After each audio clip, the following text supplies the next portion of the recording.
Mimi ni mchungaji Bariki Nikombolwe wa mtaa wa Nachingwea. Tunapenda kukukaribisha katika siku maalum ya uhamasishaji wa makambi tarehe 25 ya mwezi wa 4 mwaka 2026. Makambi. Kwa nini makambi?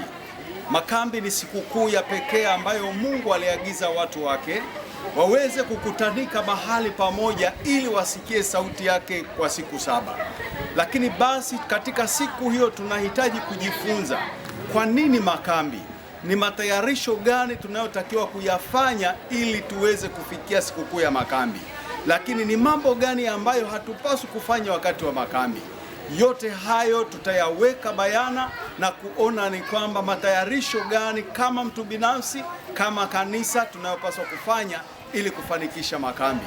Tunakukaribisha sana, karibu sana siku hiyo, uketi pamoja nasi. Ikiwa uko katika viunga vya Nachingwea, karibu kanisa la Waadventista wa Sabato Nachingwea. Lakini ikiwa uko katika kanisa maeneo ya kanisa la Naipanga, karibu katika kanisa la Naipanga. Na ikiwa uko kule Kilimarondo, Mbondo, tutakuwa na kusanyiko pale katika kanisa la Kilimarondo. Karibuni sana, tusikie mahusia nini cha kufanya kabla ya makambi na ili tufikie makambi kukutana na Mungu wetu. Bwana na kubariki sana. Asante kwa kusikia na asante kwa kukaribia kwako, maana tunakuona ukija pamoja nasi kusikia sauti ya Bwana.